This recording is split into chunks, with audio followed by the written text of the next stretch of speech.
Shikues të televizionit Albuk, mirëmbrëma, jemi këtu me kryetarin e koalicionit Euroatlantik, zotin Lulzim Basha, i cili ndodhet për një takim në Londër me diasporën në kuadër të zgjedhjeve të ardhshme të përgjithshme të 11 majit.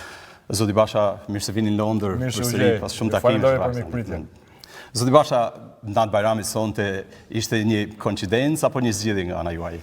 Mendoj se në raste të tilla është punë e Zotit, kur i thonë, gjej rastin të uroj gjithë besimtarëve musliman, gjithë agjëruesve për një agjërim të pranuar në fund të këtij muaji të sakrificës sublime ndaj Zotit, dhe t'ju them që sakrifica e tyre u bë dritë jo vetëm për familjet e tyre, por edhe për Shqipërinë, për kombin shqiptar, për shqiptarët kudo që ndodhen. E natyrisht kjo natë Bajrami na bashkoi edhe këtë takim të mrekullueshëm me komunitetin e shqiptarëve në Londër, për cilin mund të them vetëm se jemi privilegjuar, i nderuar dhe plot shpresë tek shoh këtë dinamizëm, këtë energji të shqiptarëve që kanë ardhur nga histori të dhimbshme, emigracioni, largimi nga familjet e tyre, po kanë ndërtuar këtu një histori suksesi për cilën krenohemi të gjithë. I bashkohet edhe urimit tuaj në natën e Bajramit për gjithë besimtarët musliman, urimi për gjithë. Zoti Basha, partitë e tjera politike kanë zhvilluar takime të ndryshme për gjatë periudhës kur po bëhej regjistrimi për zgjedhjet e 11 majit. A besoni se ky takim do të kishte ndodhur paksa më herët dhe a mendoni se do t'ju lëj paksa mbrapa ose do të humbni në vota, po them për faktin se disa që mund ishin regjistruar, nuk janë regjistruar pikërisht për faktin se takimi është bërë paksa më vonë. Partitë e tjera kanë ardhur për vota personale, pa zgjidhje, pa adresim të problemeve të migracionit, pra kanë ardhur për karrikën e tyre, për interesin e tyre.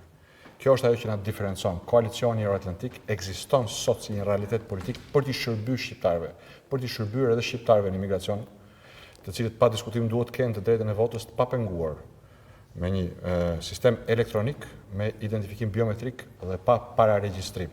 Por kjo është çorba e gatuar nga garda e vjetër. Jam i bindur që shqiptarët e diasporës do të gjejnë mënyrat e tyre drejt për drejti përmes familjarëve të tyre të mos e pranojnë këtë që është gatuar dhe të japin votën dhe të nxisin votën për ndryshimin e vërtetë që mund të vijë vetëm përmes koalicionit Euroatlantik numrit 4. Ju që kur ishit kryetari i opozitës dhe në krye të Partisë Demokratike keni pasur, le të themi, një ambasador tuaj këtu, i cili është avokati Naim Hasani, i cilin tashmë e keni edhe si kandidat për deputet në listat tuaja. Çfarë mendoni për diasporën shqiptare në Londër dhe në Britaninë e Madhe?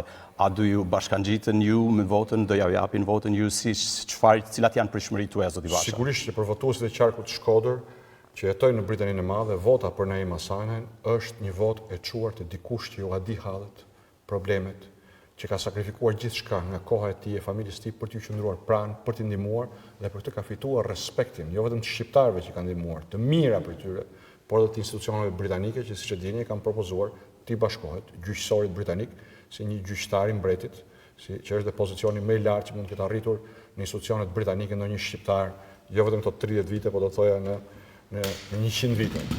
Nga ana tjetër, duhet të them qartë që Naim Hasani nuk është vetëm një krenari për shqiptarët e Londrës e të Britanisë së Madhe, është një krenari edhe për listën tonë, sepse ne e kemi bërë realitet zotimin tonë që t'ju japim shqiptarëve në emigracion përfaqësues të tyre, gjë që Partia Socialiste e Tiranës ka dështuar të bëjë kësaj radhe, duke larguar zotin Krashi nga lista, duke mos sjell asnjë kandidat për deputet nga shqiptarët e Londrës, të cilët i trajton si një magazin vetëm me fletyre, po pa flet dalje. Pra do të marrë gjithçka, po mos t'jap asgjë në këmbim.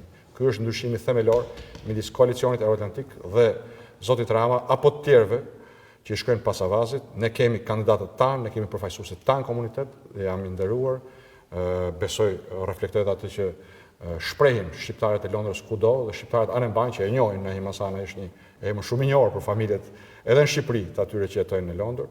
Kemi përfaqësuesin e tyre tashmë jo thjesht të sprovuar në krah të tyre në proceset e ndryshme ligjore në Britani, por edhe zërin e tyre në Parlamentin e Shqipërisë përmes Naim Hasanit.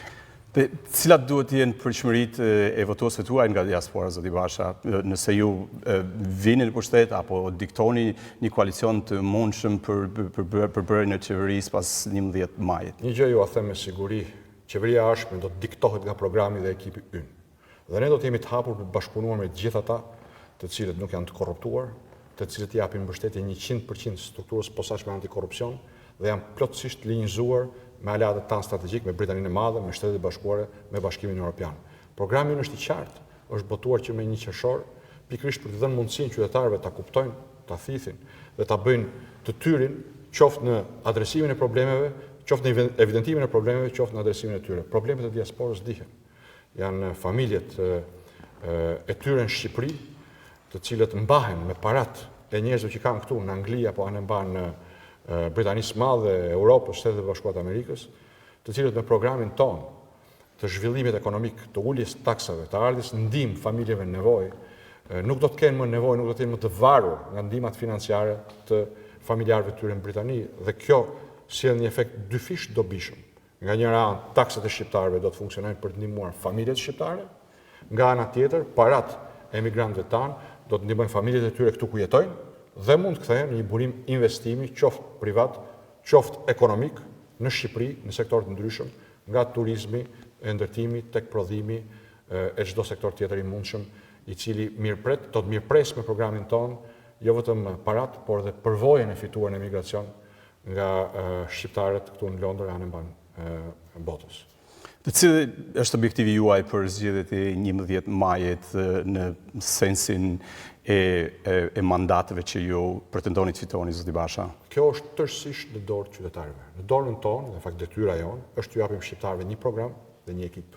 Ju kemi dhënë ekipin më të mirë, ekipin e vetëm të pastër të zgjedhje, që qartësisht është aty për shqiptarët dhe jo për veten e vet, e ka provuar që këtë betejë nuk e bën për karrike. Madje e ka përbuzur joshjet për karrike pikërisht sepse i shërben një kauze shumë më të lartë. Naim Masanaj është një shembull tipik i kësaj, mund të vazhdonte punën e tij si avokat, por ka vendosur të garojë si kandidat pikërisht që atë fuqi avokatie që ka bërë në institucionet britanike të vazhdojë ta bëjnë Parlamentin e Shqipërisë. Por kjo është e para, dhe e dyta programi, për cilin ju thash, dhe vetë institucionet perëndimore, aleatët tanë e kanë çmuar si programin më të mirë në Ballkan në 35 vite. Kjo është detyra jonë, është detyra shqiptarëve të zgjedhin nëse do votojnë për veten e tyre, për fëmijët e tyre, për familjen e tyre, dhe nëse ta vendosin ta bëjnë këtë, alternativa është një dhe vetëm një, është koalicioni euroatlantik numri 4. Zoti Basha, cili është komunikimi juaj me pjesën tjetër të opozitës shqiptare? Jeni në komunikim apo cila është marrëdhënia juaj me to? Shiko, ne kemi komunikuar me vepra, jo vetëm me fjalë. Ne kemi çuar në parlament akte të rëndësishme kundër korrupsionit, si ligji për vettingun e politikanëve. Ne kemi çuar në parlament akte të rëndësishme si heqja e imunitetit parlamentar, mbështetja për SPAK-un. Për fat keq, një pjesë e opozitës është bashkuar me qeverinë për t'i bllokuar këto akte dhe ç'është më e rënda, është bashkuar me qeverinë i ka dhënë votat e Tiranës për të liruar të korruptuarit. Ndaj 11 maj është një ftesë për shqiptarët mos t'i harrojnë se kush qëndron në krah të luftës kundër korrupsionit, në krah të SPAK-ut për të dënuar, për të çuar para drejtësisë dhe për të dënuar të gjithë politikanët e korruptuar dhe kush ka bërë për interesat ngushta, për karrike, për interesat tjera të ngushta, pazar pikërisht me qeverinë më të korruptuar që nga themelimi i shtetit shqiptar, një qeveri gjysma e cilës sot ndodhet në burg dhe gjysma tjetër ka gjithë arsye të shqetësuar që e pret e njëjtin fat për shkak të padrejtësive dhe korrupsionit në kurriz shqiptarëve. Dhe nëse mandatet tuaja do jenë në numër të caktuar që do diktojnë formimin e qeverisë ardhshme, me kë do ishit i gatshëm ju të bënit një koalicion pas zgjedhor? Ne do të diktojmë programin tonë, vlerat tona, parimet tona, që do të thotë programi ynë është në qendër të interesit ton politik pas 11 majit, ku çdo që e gjen vetëm programin ton dhe që nuk ka probleme me drejtësinë, sepse nuk ka probleme me korrupsion, dhe që mbështet 100%, jo 99%, 100% SPAK-un dhe luftën kundër korrupsionit, dhe që është linjëzuar me aleatët tanë strategjik, do ta ketë derën e hapur për të bashkëpunuar në të mirë të Shqipërisë dhe të shqiptarëve. Dhe një pyetje të fundit, zoti Basha, ju keni theksuar më parë që ju dhe forca juaj politike jeni demokratët e vërtet me zemër dhe me shpirt, siç keni thënë ju. A mendoni dhe a shpresoni që një ditë ju do i bashkangjiteni Partisë Demokratike, pra do jeni të gjithë së bashku si pjesë e Partisë Demokratike dhe ju si kryetari i kësaj force politike? E para punës është e qartë që në këtë gjë unë s'jam për karrikën time. E kam provuar që ku ka qenë nevojshme, kam hedhur një hap pas për të bashkuar demokratët, ndryshe nga të tjerët që kanë bërë të kundërtën. Ne jemi Partia Demokratike, të cilës i kanë vjedhur vulën me 11 qershor si pjesë e një pazari mes kryeministit më të korruptuar në këto 100 e sa vite shtetë Shqipërisë dhe një pjesë të opozitës që i ka dorëzuar interesat e opozitarëve tek Edi Rama. Ndaj jemi sot këtu për të dhënë shqiptarëve, në veçanti opozitarëve dhe demokratëve, një alternativë, sepse përndryshe janë të kufizuar të votojnë ose për Ramën, ose për atë që bashkon votat me Edi Ramën për të mbrojtur dhe jo ndëshkuar korrupsionin. Vota për koalicionin Euroatlantik, vota për kandidatët tanë, vota për numrin 4 është vota për të ndëshkuar Edi Ramën dhe korrupsionin e tij është vetëm një vot për të ndryshuar Shqipërinë dhe jo ricikluar rrangallat e korrupsionit. Zoti Basha, faleminderit për këtë përgjigje të shkurtër dhe ju uroj suksese. Faleminderit shumë. Faleminderit.